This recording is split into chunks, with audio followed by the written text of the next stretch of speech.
actually rather see Impunity just stick to their lanes, you know, not really even venture for those Drakes and those first Heralds, and just try to scale up. Try to slow the game down as much as they can. As we get off to a start, we do see some choices on the Summoner side. Of course, the Gwen rocking the Ghost in the jungle, as is Quiet's Tryndamere up top, but also Blaze with an Exhaust Ezreal.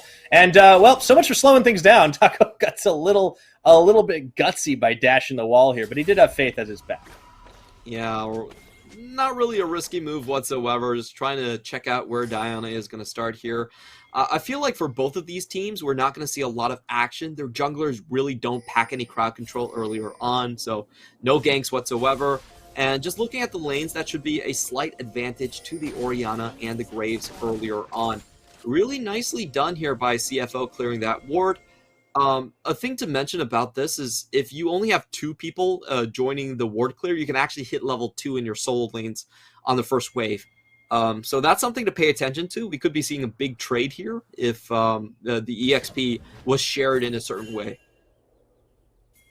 Yeah, that'll be curious, as we'll have to keep track of it. As it affects things early on, does mean that there's an opportunity to try and open up a little bit more early on those lanes. Taco actually going to jump the wall and start off on the red buff here. Getting his counter jungling on early as he looks for Gemini, but there's a level advantage. That seems like a bad call.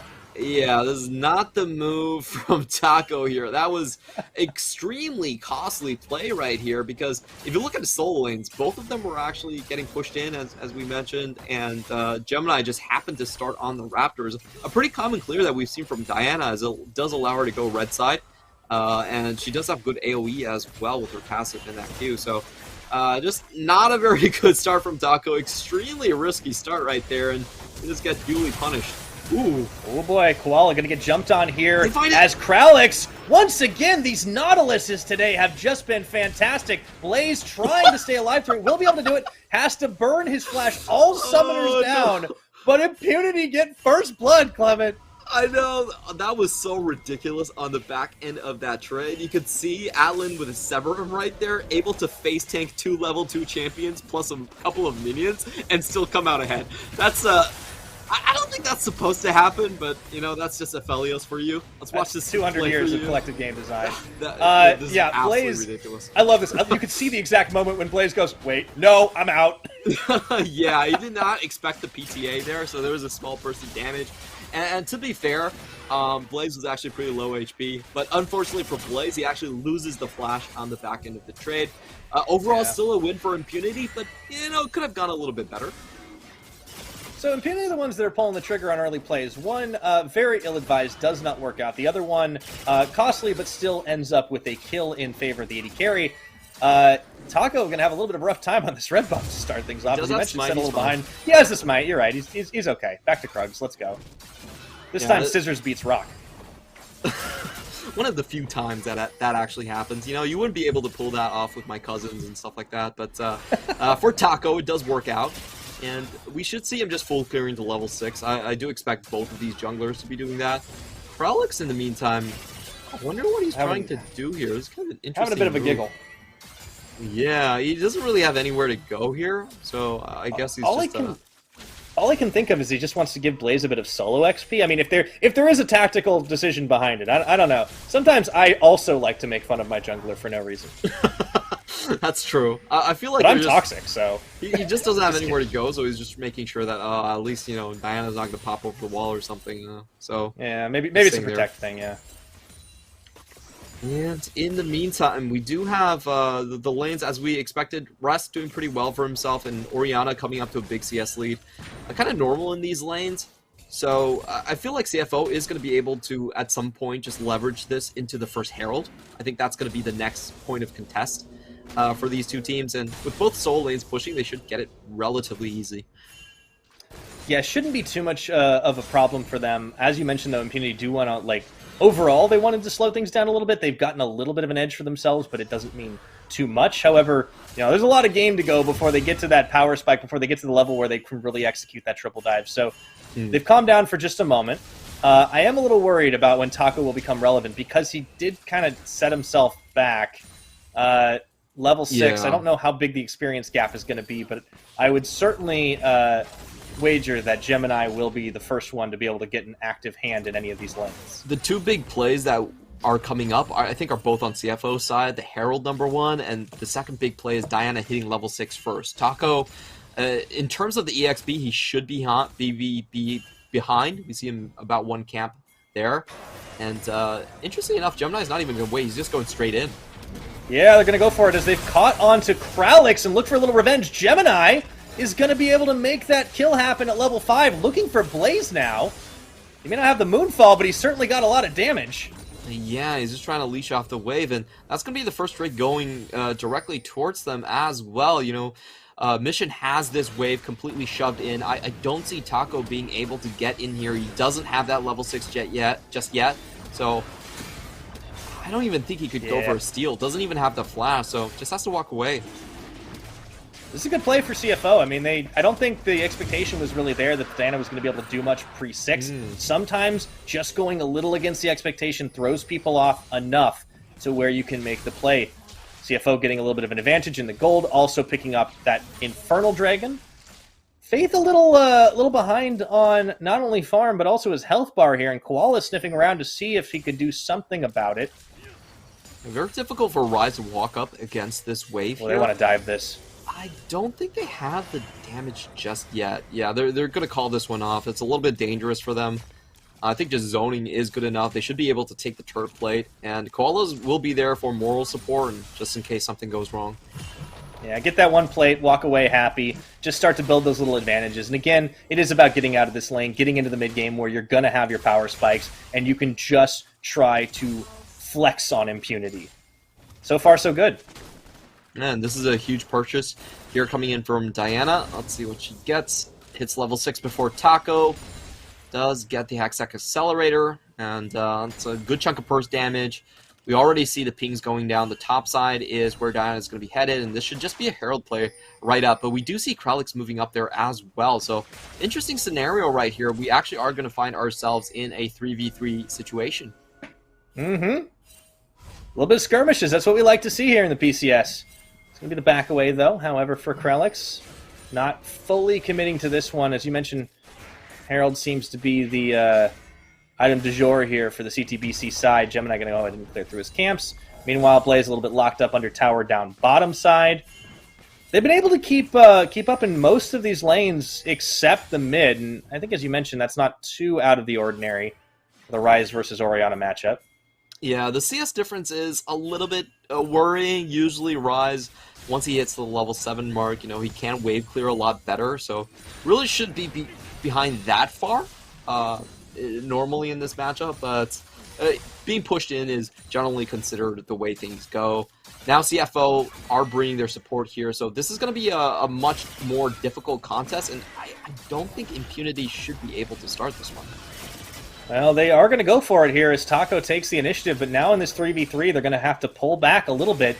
This might even bring both the top laners in line if they want to. Instead, they actually decide to try and make a play onto Rest, who dashes and throws a big collateral damage to chase them all away. Meanwhile, CTBC just say, all right, thanks for the leash.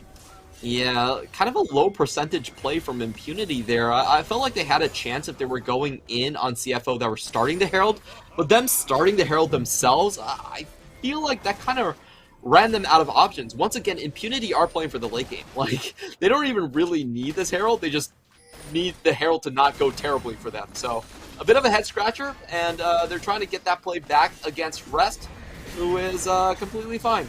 And no one's defending mid. And Blaze is dead. Okay, well. All right, Clement, I think we need to start queuing the Yakety Sacks here, although Blaze is going to turn this one. Atlan forced into tanking tower shots. They didn't juggle the aggro effectively. Does walk away with his life, but no summoner spells. Yeah, it was kind of terrible play from CFO. Somehow Koala wasn't tanking, Atlan got exhausted, and he didn't land any of the crowd control. So, I guess disaster averted for Impunity? You remember at the start of the game where I was saying about early objectives? Like, I would be totally fine if Impunity don't even try to contest them. They sunk so many resources into that Herald plate, got absolutely nothing out of it, and nearly got their bottom lane blown up. So, yeah, that was not a great sequence from Impunity. They got to take it easy. They got to slow things down. Again, you're going to have that late game scaling on your side, but for the time being, things are starting to get a little tense. Gemini, leading the pack in the gold game at the moment, should have his rocket belt soon enough, and that means he can really start opening up onto this team. And that is a terrifying statement when you're talking about Gemini, one of the best junglers, if not the best jungler in the league at the moment. Another dragon going to be on the table in about 30 seconds or so. It is an Ocean Drake. Yeah, the rocket belt is when Diana really starts to get very dangerous. She still has her flash as well.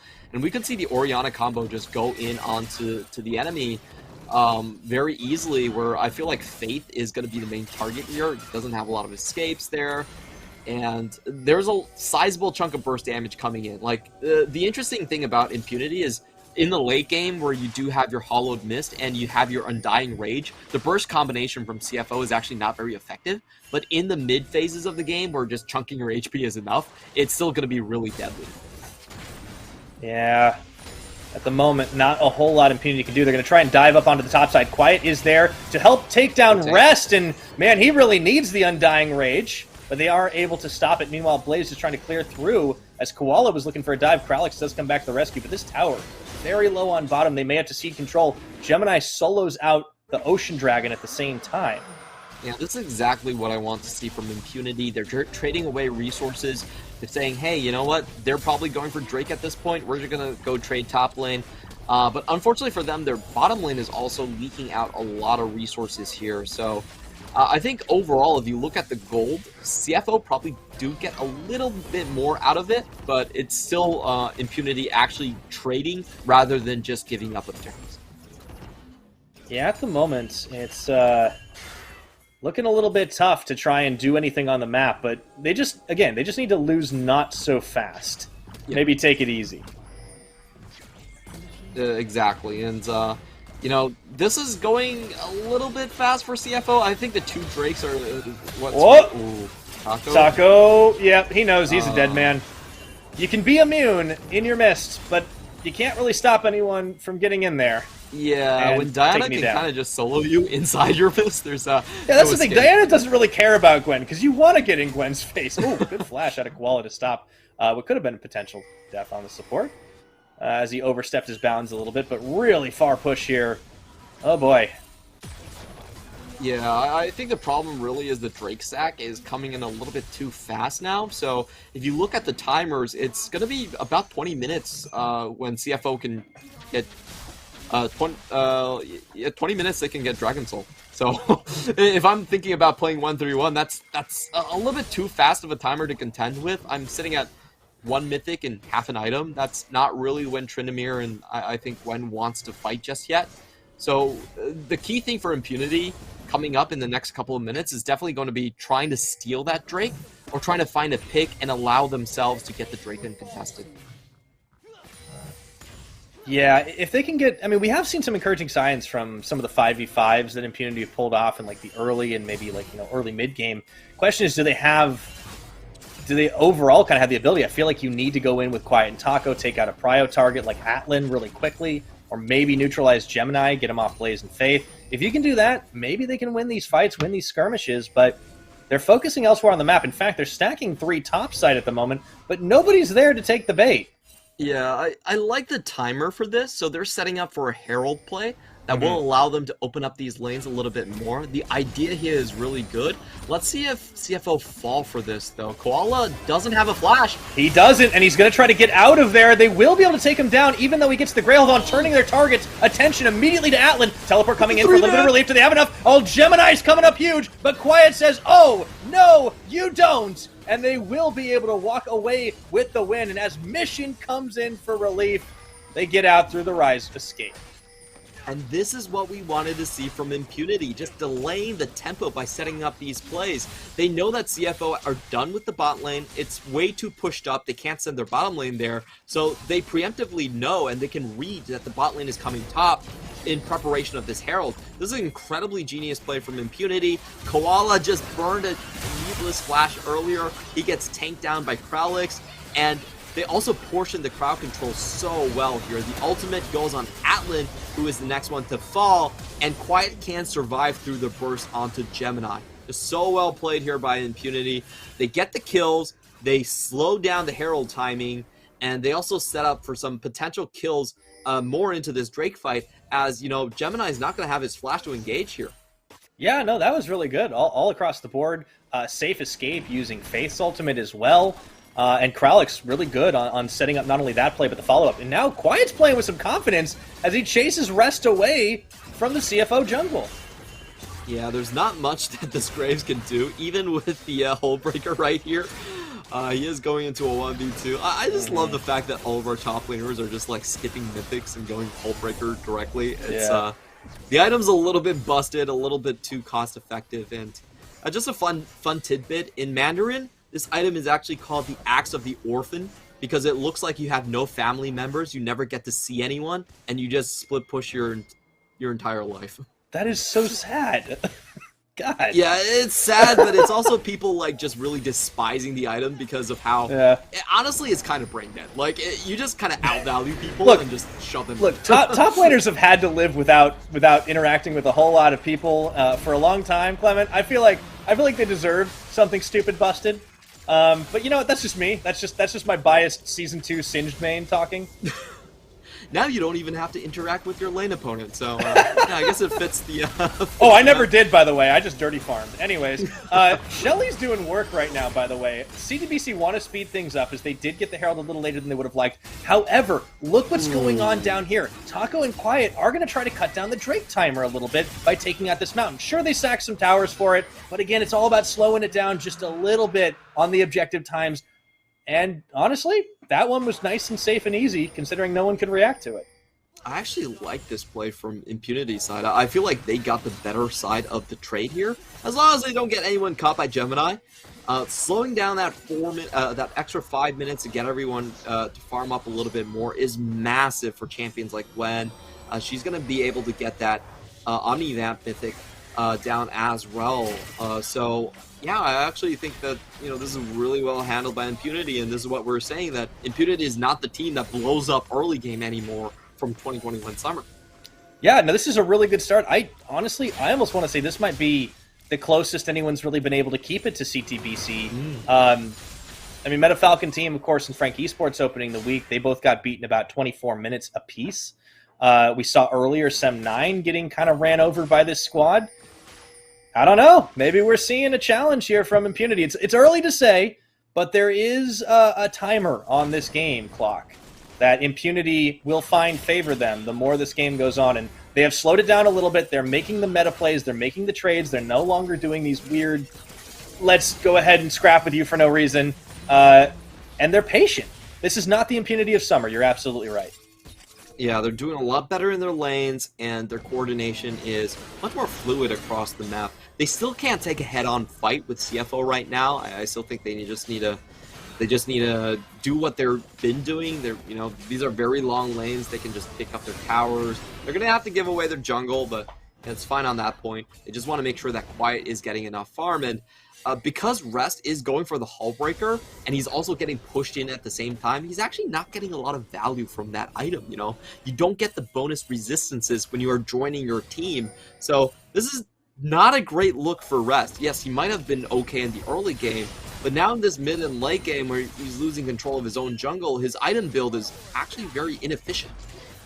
He can't really contest all that well, which is going to present a challenge as these side lanes continue to be pressured. They've actually got Faith on top side. One key thing that CFO will have going for them is that, well, I was about to say they should have a teleport advantage, then I remembered, wait a minute, Rest is also running Ghost, so never mind. This is going to be pretty well matched pressure-wise on the side. This is actually great from Quiet. He doesn't have vision behind him, but out. He's got the spider senses, so he gets out at the exact right moment, and I don't think he's going to get caught. He still has dying range for this. He's fine. Wait. He can 1v1 Gemini, though. Oh, he's not going to. He is going to play it safe. Oh, and he is living up to his name. Oh, so Quiet. Sneaky. Yeah, this is one of the reasons why I feel like Impunity will be a playoff team. I actually feel like Quiet's... Oh. Faith. Whoa, Faith! And Taco comboing up on the mission here. Needlework's not going to connect, but I don't think it needs to. All they can do is line it right up. What a beautiful catch. Yeah, even though Faith doesn't get the overload, it doesn't matter. He got everything that actually counted. The crowd control goes down, the Everfrost goes down. Now Gemini wants to take down Taco. He should be able to get him here, and yeah, Faith is like, all right, good luck, buddy. So 1-for-1 at the end of the day, but again, Impunity, they're finding little advantages. Yeah, they're down in gold. Yeah, they can't take a 5v5, but they don't need to. Yeah, really don't. They just keep running this play over and over again, and it's now time for CFO to really push the issue here. If you look at the Drakes, even if they get both of them, it still gives a lot of farming time over to Impunity, so they might just be going directly for the Baron. They don't want to wait any longer. Yeah, and look at this, Quiet. He knows something's up, has to start running for it, but it's already gone down to half. I don't think they're going to get here in time to try and pull off a steal. Taco wouldn't even be able to. A desperation Hail Mary True Shot Barrage means absolutely nothing, and CFO managed to snag that before anyone can react on the Impunity side. Yeah, that's absolutely massive. With the empowered minions, that means goodbye to Tryndamere split pushing. And unfortunately, I feel like Impunity played a little bit loose with that Tryndamere that does not have the teleport. So I think they didn't really factor that into their calculations, and because of that, they will be losing out on the Baron. However, if they can survive the Baron, remember there really aren't that many outer towers anymore. So this Baron, I don't expect a huge amount of gold going over to CFO. If that Baron wears off and Impunity just traded 2 towers for it, it actually is an okay trade. Yeah, they knocked down the towers. They knocked down the towers that were like... The mid one was pretty close to falling over, but that bottom tier 2, I think, was the key. The fact that Quiet could stay just long enough to finish it, that was big. I don't feel like you want to contest this if you're Impunity. You bought yourself some time by taking that last mountain. Maybe... There's not much else they can get on the map, though. That's the issue.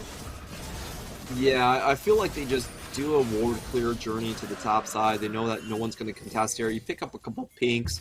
They'll still add up to cash and call it a day. At this point, I think Impunity probably understand that they're not going to be able to hold on to their bot lane tower. So what they should be doing is kind of like a 4-1 spread. Maybe have one person, most likely Rise because Faith does have to teleport here, split pushing, and the other 4 members on defense. Yeah, it looks like this bot tier 2 is going to be made short work of by the entire team of CFO True Shot Barrage. Going to tickle the minions just a little bit. That's about it. You've kind of got to defend here, though, and I think they're going to be calling for Quiet to come back, maybe go for a flank or something. This is obviously not a fight Impunity want to take, but it's being brought to their doorstep. Yeah, they don't have the best of wave clear right here. Rise needs to walk up, but he will be in Orianna range, and Gemini is looking for that potential engage, and he goes... Yeah, he's going to get rooted, though. Goes golden on this. Now, Krelix is going to cover it up. Here we go. They've actually got Taco separating the rest of the squad. Now, Gemini is going to fall down. However, is there enough damage left in the CFO bank tank to make it happen? Quiet going to fall down after his Undying Rage peters out. And it's a 4v4 right now. I think both teams got more than they bargained for there, Clement. And we're not done yet. The party portal only taken by Taco. It's like he baited himself. The communication from Impunity just a little bit off. I felt like they had a great start. If they just took down Gemini, that would have been a +1 on that trade. They would have stopped the Baron from doing any more damage. But unfortunately, I felt like Quiet's trade and Taco's trade in the back end of that were not exactly worthwhile. We'll watch this again. Prolix goes in, but does get baited out by the stasis right here. And after Taco backs off, I don't actually think Quiet needs to go in here. Yeah, you definitely didn't need to go that deep. They would have gotten the Gemini kill regardless. So afterwards, CFO is willing to just walk back in. It is a 1-for-1 trade in the end for Taco, so it's like not completely worthless, but at the same time, you kind of feel like they could have done more if they just played it a little bit more patiently. Yeah, or just committed one way or the other. Yeah, that was weird. Like, Faith throws down the portal and then kind of walks north, and Taco's like, wait, I thought we were... Oh, never mind. Yeah, that was a bit unfortunate. There was no bounty on Atlan either, and no sums either, so... I don't know, it felt kind of weird. Like, Taco didn't really trade anything, so... Yeah, I think overall, like, Impunity, they could have done a little bit more for that, but, just nitpicking, they still stopped the charge regardless, and that's actually a pretty huge setup, because now Atlan has 0 summoners, and he's going to be facing up against Quiet, Taco, and Faith, so there's a lot of dive potential to just instantly kill Atlan, and Gemini and Mission only have burst damage afterwards, so if they can get the only source of sustained damage off of CFO, there could be a potential to just outright win a team fight. Yeah, you know, Atlan on this Aphelios has not really been able to do as much as he would have liked this game. Like, Blaze has actually been having a pretty decent game, and you look at the item difference as he picks up his Mythic, the Crown of the Shattered comes through for the Ezreal. You know, we're starting to get into that point of the game where the power spikes are going to start flipping a little bit. The decision-making, yeah, definitely needs a bit of improvement still, but Impunity should start to have the ability. They've lasted out the Baron buff. They did lose, you know, a tier 2 and an inhibitor turret down bot, but crucially they stopped super minions from charging, and that does relieve a lot of pressure. Yeah, what this Crown of the Shattered Queen does do is it basically means Impunity is now completely immune to the burst damage from CFO. There's no way you're going to kill this Ezreal or this Ryze or this Tryndamere or Gwen in one go. So CFO have to rely on the sustained damage from Atlan, and that's a big question. I really want to see if Atlan is going to be able to carry this team through. Oh, quiet though. Gets himself into a 1v2, but he's all right. He's out. Yeah, I think we're definitely going to be putting a lot on the back of Atlan. He's delivered so far in his CFO performance, but will it be enough for the rest of the squad? CTBC, Flying Oyster, looking like their next best bet, trying to secure that mountain. We'll give them the Dragon Soul on it, so that'll certainly help them knocking down some towers. Baron's also going to be on the cards in another 20 seconds as well, but this is the time for Impunity to be able to contest these objectives, as long as they're in the right place. Yeah, what CFO really want to do is just rush this Drake down before there's any chance of Impunity trying to fork them with the Baron. So I think they're just going to push and go. At this point, CFO should still be relatively confident in their ability to take this one if they are the ones that are setting up the terrain first. Like, walking through Orianna is still going to be a tall task for them. And you can see Rest already placing down the smoke screen on the ramp as well. They should just start this.